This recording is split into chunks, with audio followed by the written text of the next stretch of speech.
So we'll start over now that we're recording.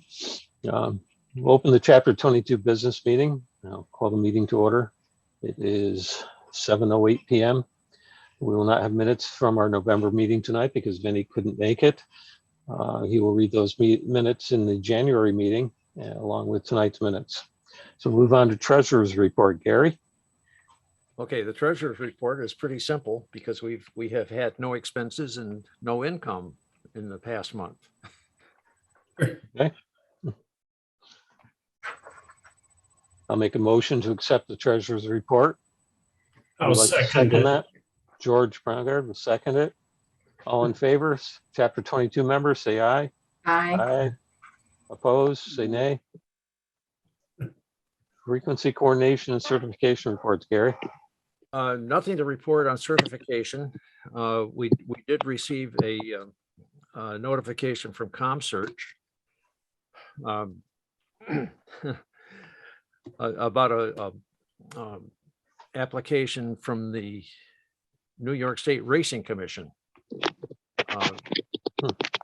I guess people in other states just they don't get New York at all.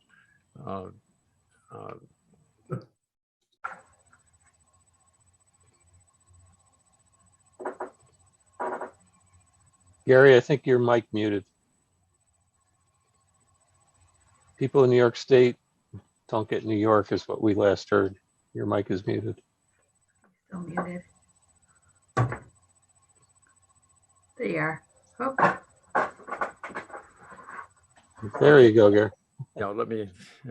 Okay, I was muting by holding down the space bar, but when I changed what was on my screen, I guess I lost that capability.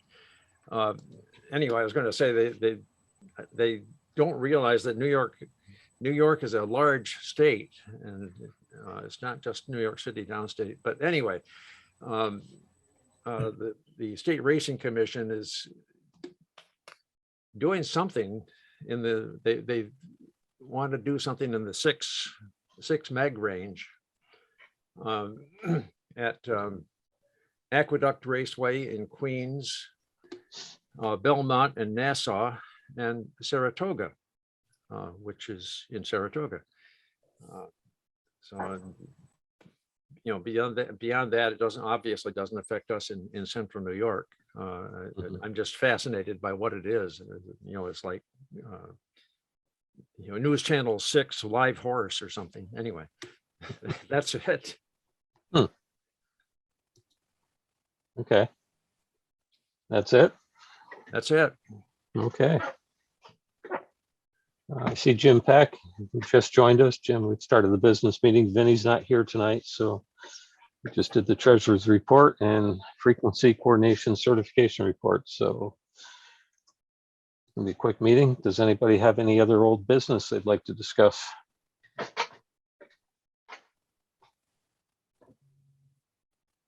Not. Who'd like to make a motion to close the Chapter 22?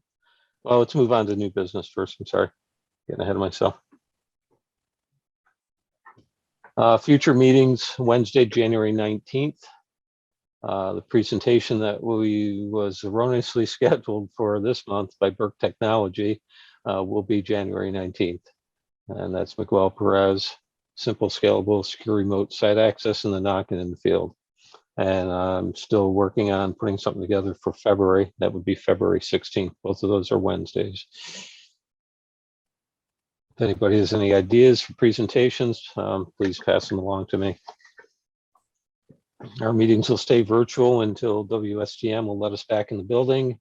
At this point, Sinclair's policy is no visitors. Here are notes from our executive director at National, Jim Ragsdale. He said to take note of these upcoming webinars. The staying compliant lighting considerations for your tower has been postponed. They hope to have a new date for that one soon. January 13th at 2 p.m. is SNMP Module 3. And there's Some information about Ennis workshops planned for spring of 2022. There are 3: South Carolina, Mississippi, and Michigan. You can go to the national website for more information or get a hold of Kathy or Rose. Jim's asking if anybody wants to become SBE certified. The next exam date is February 4th through 14th for local chapters. You have to apply by December 31st for the exam dates in February.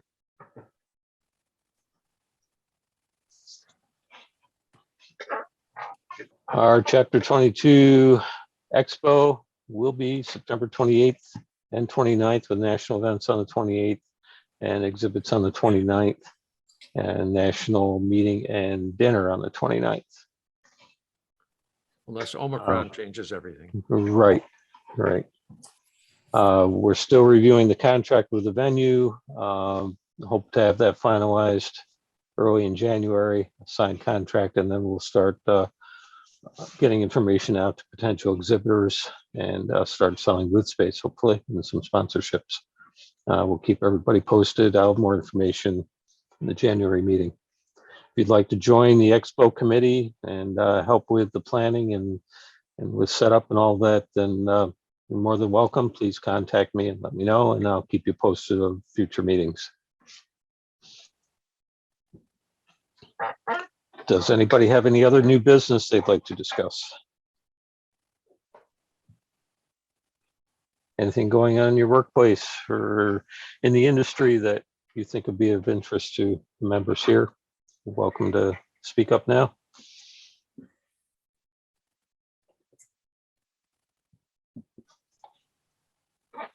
If not, I'll make the motion to close the Chapter 22 business meeting.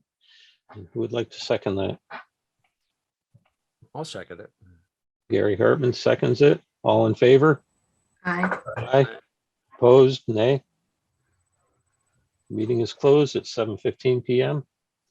And I will move on here.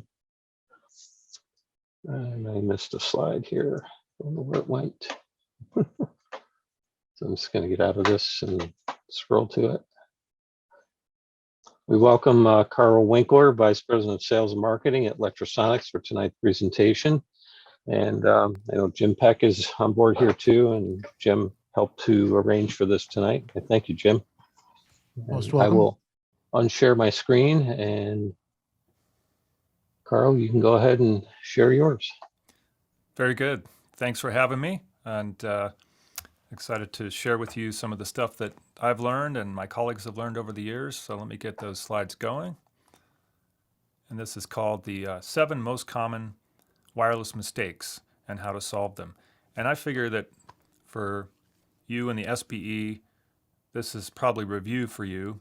But nevertheless, this is the most common stuff we find when we're asked to help out with solving problems with wireless mic systems. So let me get this rolling. And just a little bit of my background. I started in music at the University of Arizona and then went to USC in Los Angeles for recording arts. I got very interested in the technology side of what we do. I joined the Air Force in 1992 and went out on the road with the Airmen of Note, that's the big band jazz group, and did front of house sound for them, which is where I first encountered wireless mics. I went to work for Sennheiser and Neumann in the 1996 to 2004, then came to Electrosonics. I've been an instructor with Synergetic Audio Concepts and also an author for Live Sound magazine. And there's an old photo from a 4th of July concert. You can see the technology of the day with the Revox cassette machine up there and all analog electronics. So that's what I used to tour with. And the first wireless mic I used, and you've probably seen these back in the day, this was a Vega, a VHF high band system, high quality unit of the day, and had excellent range. It needed fairly constant maintenance though. But it was a good system. Single frequency, crystal controlled. This was a diversity VHF system. And there's a cool picture from a holiday party in the mid-90s with Bill Clinton playing sax and me mixing sound at the White House. And finally, this is a picture at Constitution Hall in Washington, D.C., where I mixed the recreation of the Glenn Miller Army Air Corps Orchestra And we had members of the Tuskegee Airmen and some of the original members of Glenn Miller's band in the audience that night. And there's me mixing at the console. So I come at this more from the performance and the live sound world, but these problems I've found are universal, whether in a TV studio, on a Broadway stage, in a film set, you name it. These are all kind of universal things. And the first thing that I come in contact with is that frequency band planning hasn't been considered. And I'm sure that you guys know what this means, but the idea is that you want to keep your different wireless systems like IFBs or comm systems or talent microphones and so on in different parts of the frequency band so that they don't overlap each other and step on each other. So if you've got a powerful IFB transmitter in a similar frequency to one of your talent mics, that's where the problems start. So to figure out, of course, what bands are going to work for your location, you usually want to do a scan and also refer to some websites like Rabbit Ears as an example, or the FCC database to let you know what the active TV channels are in your area in these frequencies. And from there, you want to figure out all the different sources. And at a large event, this can be very challenging because you might have musical acts, someone singing the national anthem, you might have E&G crews out there, announcers, MCs, as well as sometimes the athletes themselves may have wireless systems. So it gets really hairy. When you're in a studio environment, it's much easier to control that and know all the things that are there, but sometimes we forget that, oh yeah, the comm systems are here, or walkie-talkies if you use those, and so on. So that's just a reminder, consider all the sources in your band plan. And also, I'm sure you know this, but we lost some spectrum just a couple years ago, and for UHF wireless microphones, this is the band that's remaining. The main chunk is from 470 megahertz to 608 megahertz, and then there's a tiny little piece in the 614 to 616 meg area, and then the mid-band gap. And some of these are used by unlicensed wireless, and then there's a nice chunk there, 653 to 657 megahertz, that is licensed only. That's Part 74 holders only can use that. However, it's got a 20 milliwatt limit, and the systems that are supposed to be used there cannot tune to anything outside of that band to stay legal. But of course, we know in the practical world, a lot of times there's people using systems there, whether licensed or not, and whether or not the systems were made before the cutoff. So the reality is always a mixture of legal and, shady wireless mic users. So this is an example band plan built on years of experience doing a number of different types of events where everything's broken down neatly. And it's hard to often in the real world achieve this because different manufacturers have different frequency overlaps. But this gives you an idea of what you might do to keep all of your different systems separated from each other. So for instance, you might have Comtech IFBs in the 72 to 88 range, and then the Electrosonics IFBs in the VHF band from 174 to 216, then walkie-talkies if you use those. Walkie-talkies are often on movie sets. Are they used in TV studios? And that's a question for you. I would have to say we don't use any in Spectrum News, any walkie-talkies, but we do use wireless intercoms. Wireless intercoms. Okay, sure. So in this plot, we've put the intercoms at 512 to 555, and then 902 to 928. Some of the systems are in that ISM band up in the 900 meg. So this just gives you some idea of how you might split these things up. There's your 941 band, ENG, license only, and it's always best to check with the local SBE chapter to make sure there's no conflicts in that range, and that's stipulated in that band. And then there's a couple other specialized bands like 1.4 gigahertz that's almost never used except in large sporting events, and an STL is required.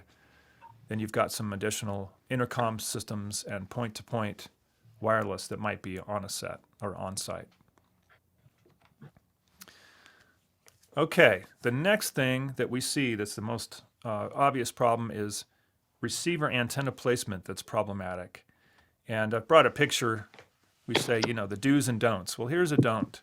This is from a film set where you've got a powered receiver antenna right next to a IFB transmit antenna in the middle there, then a Sennheiser Dome receiver antenna, then a VHF power, output power modified antenna on the far right there. The close proximity of these antennas transmit and receive is very problematic, as I'm sure that you know.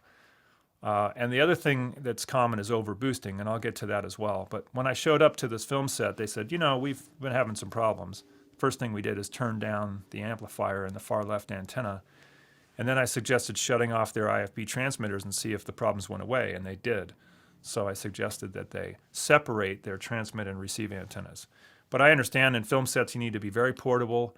You need to move locations constantly throughout the day, and sometimes multiple antenna stands can be problematic. So I understand why they do this, but it's not good RF practice.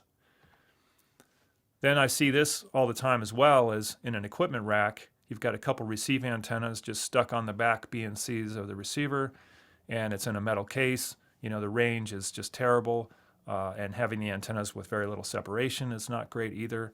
So, but this is incredibly common in installations. I'm sure this is not what you see in your studios, but we do see this. And so I did a frequency scan with the antennas in the rack, and what we're seeing here is all the noise from the other equipment in the same rack. Everything's got DSPs these days and just generating RF noise, as well as power supplies. So we just remoted those antennas right outside the rack, and that's what it looked like. Much more friendly scan with much less noise. So that's a real common problem. The other thing that we find is that the polar patterns of the antennas are often misunderstood. With wireless mics, it's a good idea to look at the spec sheets or ask the manufacturer, what kind of polar patterns these antennas have, because not only is it good to point the active side, if you will, towards the talent transmitters, but you can use the nulls to block unwanted signals. So for instance, this is a very common antenna. It's a dipole. It has an omnidirectional pickup pattern in the lateral plane, and then nice strong nulls above and below the antenna. So those can be used, for instance, to avoid interference from a nearby other source of RF. And these antennas are very popular as well. This is a directional wideband LPDA type, or shark fin or batwing, as they are nicknamed. And they have in the lateral plane something like a cardioid pickup pattern, which can help block unwanted signals from the rear, and very strong nulls above and below. So what I often recommend to people is figure out where unwanted sources might be located, for instance, a hill with TV towers on it nearby or something like that, and use the nulls of the antennas to point in that direction and make sure that the front then is pointed towards the talent. So that helps to increase your signal to noise at the antenna. So that's one trick that's very handy. And of course, line of sight, thinking about placement of the antennas is always good. That picture to the right there shows two LPD antennas displaced vertically, which is totally legit for a diversity pair. And they hung them off the lighting rig, and they're quite a good height above the stage, pointing down towards the actors. And this is often where antennas are placed in studios, of course, is on the grid, above or near the talent, if possible, is ideal. And then if there's any large metal or obstructional set pieces, concrete, rebar, anything like that, automobiles in the case of a TV or a movie production scene, those things can interfere with your range if they impinge on that transmission. Even if you have direct line of sight, if they cut into that Fresnel zone, you can reduce your operating range. So it's always a good idea to think in terms of that for your receiver antenna placement. Any questions or comments about what I've covered so far?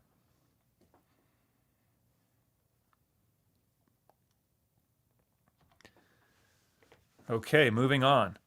Another very common thing we see, and I hinted at it before when I showed that antenna array on the movie set, is bad RF gain structure. mostly overboosting of the receiver antennas. That's the most common fault. I think the mentality is that by boosting, I will increase range and reliability of my signal. But receivers want to see a very particular range of RF level. And so we say the rule of thumb is that if your antenna has gain, you add that plus any RF amp gain minus cable loss minus passive splitter loss is the signal at the receiver. And what you're looking for is unity gain, or as close as possible. Now, I feel that it's better to have some loss through the antenna system rather than too much gain. The loss can be up to about 6 dB, and you're still better off with a passive system if you can. So a passive system with any loss between 0 and -6 is ideal before you go to an amplified antenna system. And really, the only reason to boost your receiver antenna signals is if you have enough loss through your coax cable to warrant that addition. And so, as I'm sure you know, different kinds of coax have different loss figures. The stuff that we like to prescribe is the low loss, foam core stuff like RG8A, the 9913, and there's, LMR brands as well that are very low loss. They're expensive and heavy, and long runs, add up. But that's the way to go if you can. And a great tool for this, anytime you're setting up a wireless system or tweaking one or replacing components, is to do a quick RF gain structure flowchart to figure out how much boost you might need, if at all. This comes from my friend Tim Veer over at Shure. He's used this diagram many times for this sort of demonstration. Starting with your antennas through your RF amps, any passive combiners or splitters. And we can see here that from Salon D, we have too much loss. So the way to fix that probably would be to replace that RG58 with lower loss cable to get the gain range into the 0 to -5 range, not -10 to -15. So this is a simple exercise to figure out whether or not you might need boosting. Okay, frequency coordination. You all understand this very, very well. And what we're dealing with wireless mics on a set is the micro world. As you know, intermodulation can generate phantom frequency signals when the electronics get involved. So an RF signal can come out of one transmitter, go into another one, add together and generate these signals, or in the receiver, or in the amplified antenna system. It doesn't happen in the air, as you know, it happens in the equipment. So this gets very difficult to do by hand once you get past just a few channels of wireless mics. Thus, there is software designed to do these calculations for you. One of the really good quality softwares out there from a third party is from Professional Wireless Systems. It's called IAS. They have a lot of different models to choose from in there. This program works very, very well. It pulls the FCC database, does a very good job, and it also allows you to import scans that have been uploaded to their database from different locations throughout the country. So even though this is an offline program that does not connect to your receivers and do an online scan, you can usually get very, very accurate results by importing a scan from somewhere nearby, a recent scan, and then doing these calculations between the units. I use it all the time, and it's a powerful program. And then, of course, all manufacturers, Electrosonics included, have our own online package, which means that it connects to the receivers, does scanning with the actual receivers and the antenna systems, and then you can do your intermod calculations and your minimum spacing calculations and all that to come up with a good, clean frequency list with no conflicts. So a more recent development, interestingly enough, with the new digital wireless mic systems that are out there, is a high density or highly linear transmission mode. Usually what this means is it's a low power mode. Ours is 2 milliwatts, and it has a very linear range of the output device in the transmitter, and it has a very small footprint, meaning that in this case, ours takes up just about 100 kilohertz rather than the usual 200 kilohertz footprint. By doing this, you can stack a bunch of channels together without concern for intermodulation because the transmitters are highly linear at that low power. And this is a demonstration here where we had 40 channels running all together in a very small space, and it worked quite well. So that's something like HDM mode, high density mode. We're not the only manufacturer with a feature like this. It's fairly common today with digital wireless mics. Okay, any questions about frequency coordination or anything else I just covered?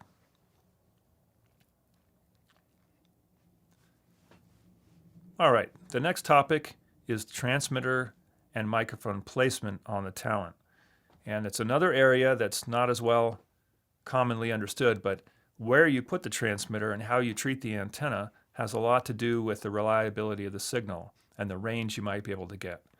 So there's one of our belt packs on my belt, and I ask people to critique this location. What are the positives and negatives about where I've put this transmitter?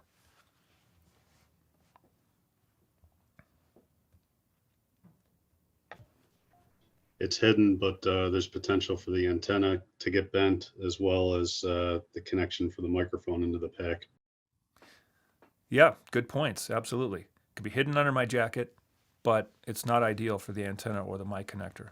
What would you do instead? How would you fix that?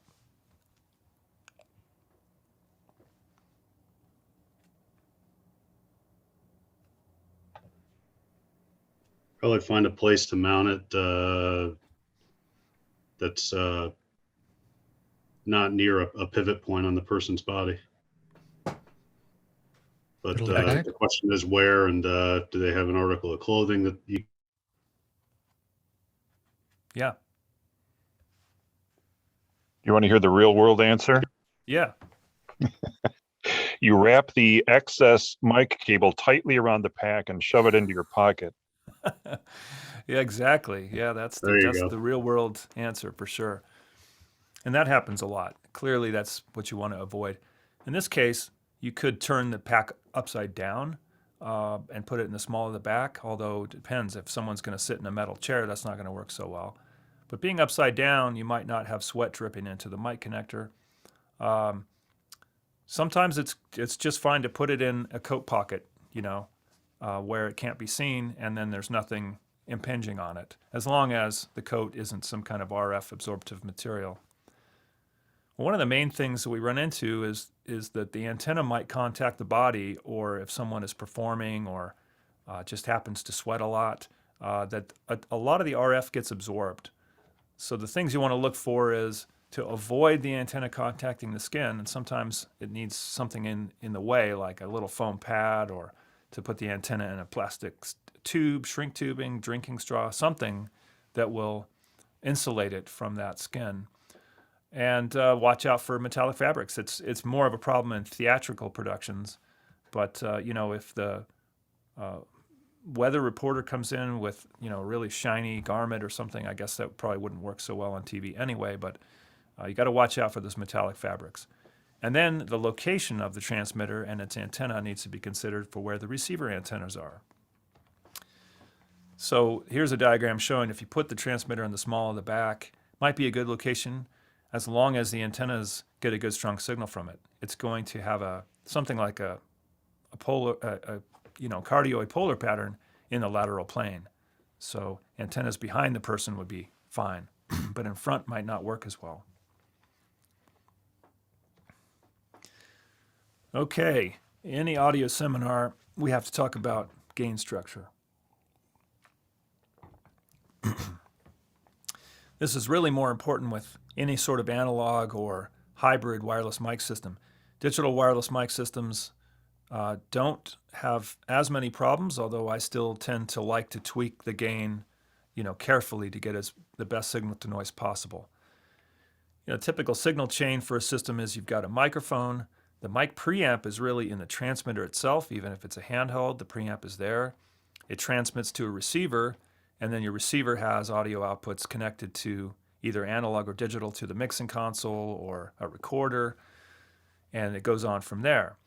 when you're talking wired mics, the preamp is in the console. So here we've added 2 more potential gain points versus a standard wired mic. And the big issue is that all wireless mics, whether analog or digital, have some channel noise inherent in the system. And the goal is always to maximize your signal to noise ratio, which generally means to turn up the gain on the transmitter as high as possible before you run into limiting. And it's sometimes erroneously called clipping. I see the red lights blinking, so it's clipping. Well, we're not allowed to clip because that would mean overmodulation of the transmitter. So there's always a limiter on the input of a wireless mic transmitter. And in my opinion, you want to tickle that limiter. You want to have your peaks just get the limiter to start engaging. And that tells you that you're maximizing your signal to noise and getting good audio performance. In fact, it's so important that we include a little card with every transmitter that shows you kind of how to do that. We want to see the red light on the -20 LED meters blinking on peaks. That's how we know we're getting in the right range for that gain structure.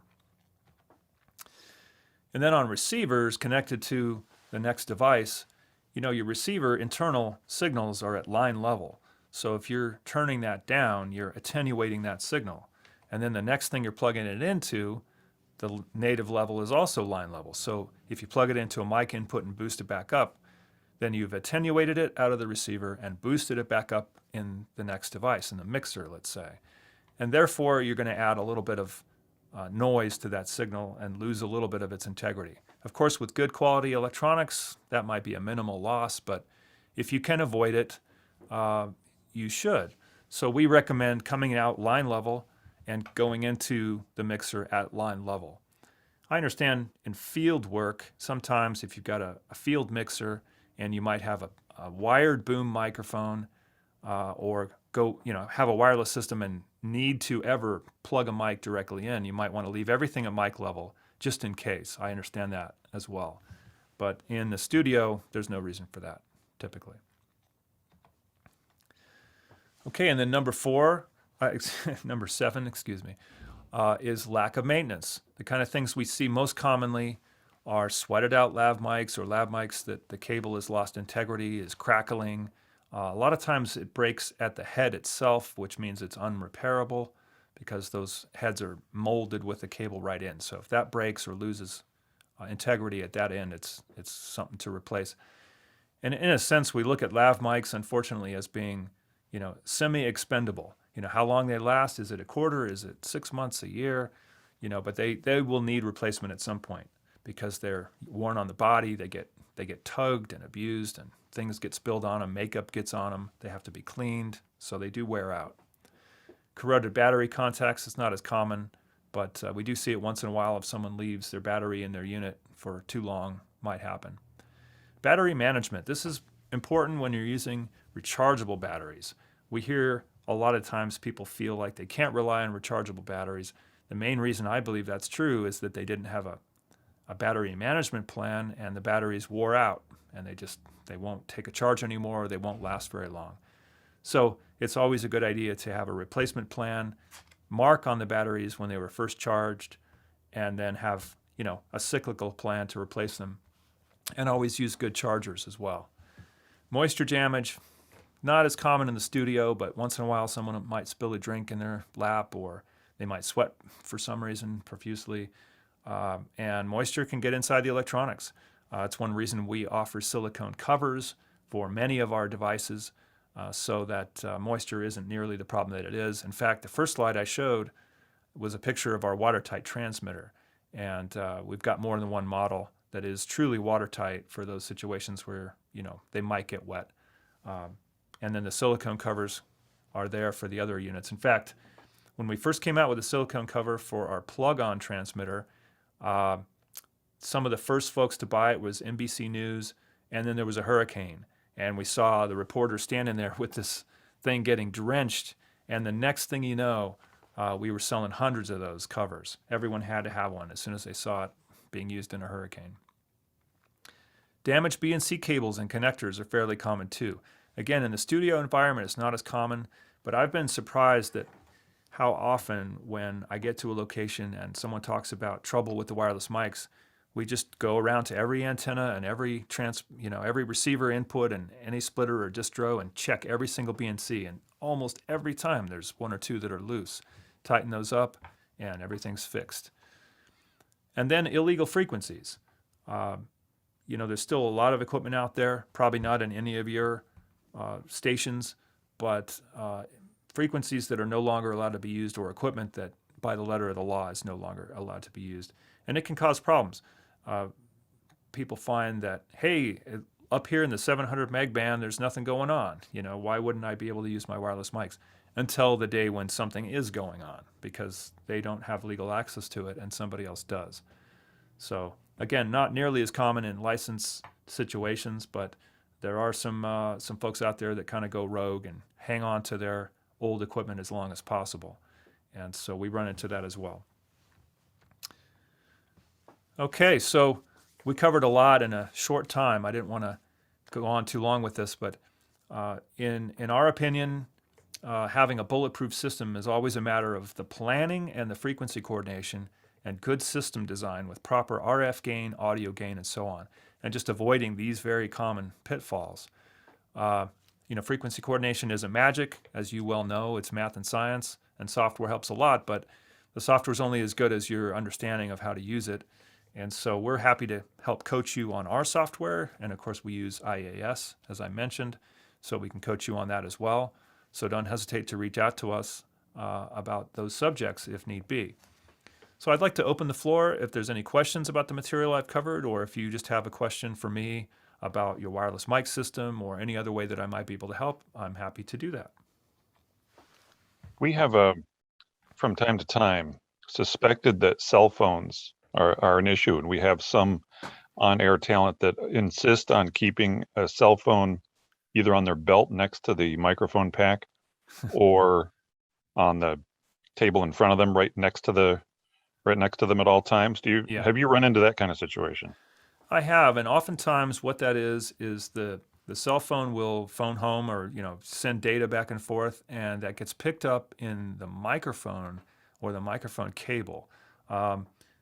Most lav mic manufacturers these days have digital proof versions of their lav mics. Certainly Sanken with their CAUS 11D, DPA, and so on. They've got, they've dealt with that. So that's one thing. I know it's tough. I mean, it's easy for us all to say, well, you just got to keep the cell phone away from, but it's not as easy in the real world. So I would look for that. Look for, lav mics that are protected from those signals. And then, oftentimes low-cost wireless can be an issue there as well. It's just not shielded as well, or doesn't have the filtering for that sort of thing. But it's something. Yeah, it's a problem for sure.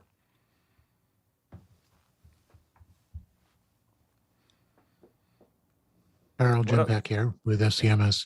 Just wanted to take a moment to say thanks for agreeing to step in here when we asked. It's always good to work with you folks as one of your dealers, because you and all of your troops at any level that we ever worked with or had a customer go to, you guys are top notch. There aren't questions that you haven't answered, or at least indicated a path to find the answer. Recognizing that it isn't always just of course it's X. Sometimes it's X and Y and Z and Z prime. Well, I appreciate that, Jim. Thank you. And you're right. Sometimes these challenges can be very complex, and the systems that we encounter that people are using they blow our minds, with what they're doing and what they're trying to do and what kind of problems they're having doing it. So we have to be on a path of continual learning, all of us. And we've got some great folks here. In fact, we just hired a new gentleman in our service department that's been out there doing some of the large events like the Super Bowl, the Latin Grammys, and very knowledgeable on the ground out there solving some of these problems. So we're happy to have Casey on our team now. So do you deploy field staff to large events, or is it on request? Normally, no. Those staff are hired in. They're some of the top people in the business. But there are times when we might get asked. In fact, recently a Broadway show was having some trouble. They offered to pay for the trip to have one of our guys go out there and take a look. And so we sent him, and he, within a couple days, had it all solved and all wrapped up. And believe it or not, the main factor was audio gain structure. Hard to believe, but it was true. And then from there, we worked on frequency coordination and a couple other things and dialed it in, and they're happy as can be now. So it's rare that we send people out in the field to do that kind of work, but we're here and we're happy to help if need be. I have a question on white space devices. Sure. I understand that the FCC has basically shifted the deck chairs on the Titanic, so it makes everybody a little bit more close. But I remember reading something about white space devices would be allowed in many of these channels. What sort of white space devices would these be, and how can we find out what they are and how to avoid them? Yeah, it's an interesting topic. It was discussed much more just a few years ago. I think what's happened is that because there's so little space left in the TV broadcast spectrum in the UHF range, and that space is different in almost every major city, the white spaces devices have not really found their economic niche.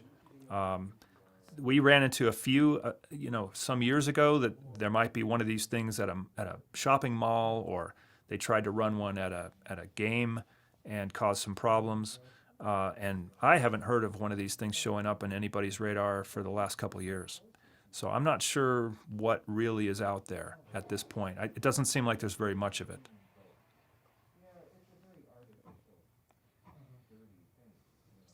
This is Paul Keller from Chapter 18.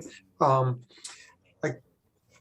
trying to wrap my head around what this new WMAS that Sennheiser's been pushing and how that may fit in.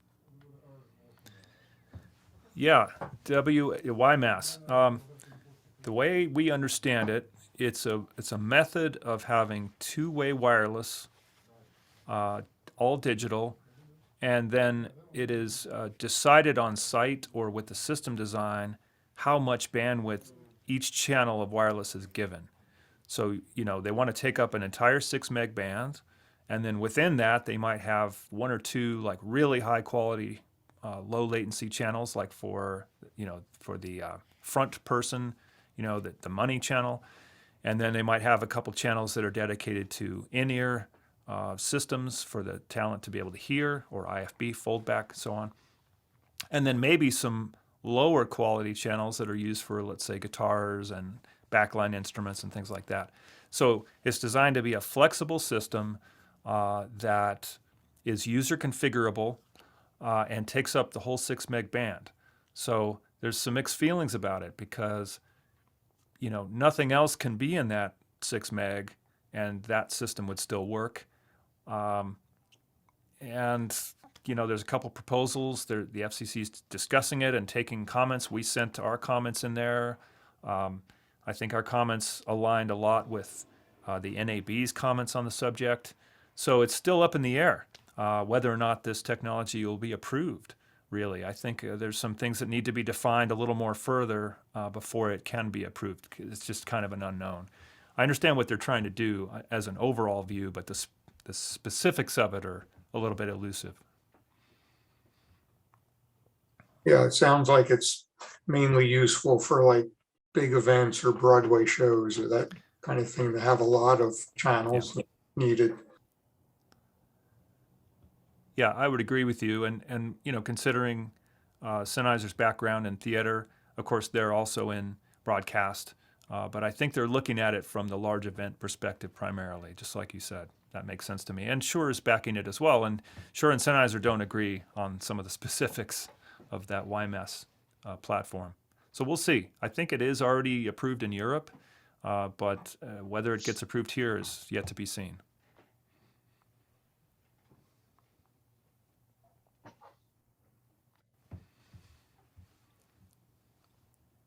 Any other questions for Carl? Carl, thank you very much. That was a great presentation. I learned quite a bit there. You're very welcome. Yes. Like I said, I know it's review for probably most of you, and but hopefully there's some good tidbits in there. We recorded this. Do you mind if we post that recording on our website at some point down the road? That'd be absolutely fine. Yeah, All it'd right, be my great. pleasure.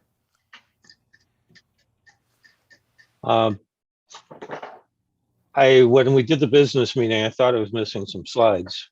This new version of PowerPoint that updated yesterday seems to drop slides when you shift a couple around. It's been driving me nuts the last 2 days. So I'll go through those quickly. For those of you that knew Dick Kane, he did pass away last week. He had been in a nursing home for some time. I got an email from David Kraus day before yesterday about it. And David, just before this meeting, sent this information over about Dick. He was pretty well known in the area. I don't think I ever met him, but he did call the station here quite a bit, usually to complain about something we were doing. But he was very active in the radio business and became a life member of SBE. And this is the third member of Chapter 22 we've lost this year. We've got to start recruiting new members because we're all getting up there and we're losing members every year. So keep that in the back of your heads. We need to recruit and get new members. So remember Dick in your thoughts and prayers. Next slide that we missed. Of course, not changing now. For whatever reason, there it goes. Was another one from Jim Ragsdale. This is SB Web Extra next Monday, and this is a free webinar. It's streaming on SB YouTube, which you can find off of the national homepage at sbe.org. Go to this webinar on that page, and there's a link for more information, and then the link for the YouTube channel. That's at 3 p.m. on Monday. And Jim mentioned phishing scams that are going on right now using the SBE.org email. If you have an SBE.org email address, just be aware of that. SBE is not sending out information to verify your account. Those are threats, so don't do anything with those, just delete them. What else did we miss? He just talked about the technical professional training program that is ongoing, and you can find more information about that on the national website. And that was it. And I wish everybody happy holidays and look forward to seeing you all in January. Anybody has anything they'd like to discuss right now, go right ahead. It's open mic. And thank you for participation this year. It's been a full year of Zoom meetings, and I hope to get back to in-person meetings sometime down the road here soon. Thanks, Tom. Thanks again, Carl. Thanks, Tom. Thank you for having Thank me. you And for all the information. happy holidays, everybody. Thank you to everybody. Thank you. Thanks, everybody. Thank you. Happy holidays. Happy holidays. Christmas. Yeah, thanks for letting me sit in. No problem. You're welcome anytime.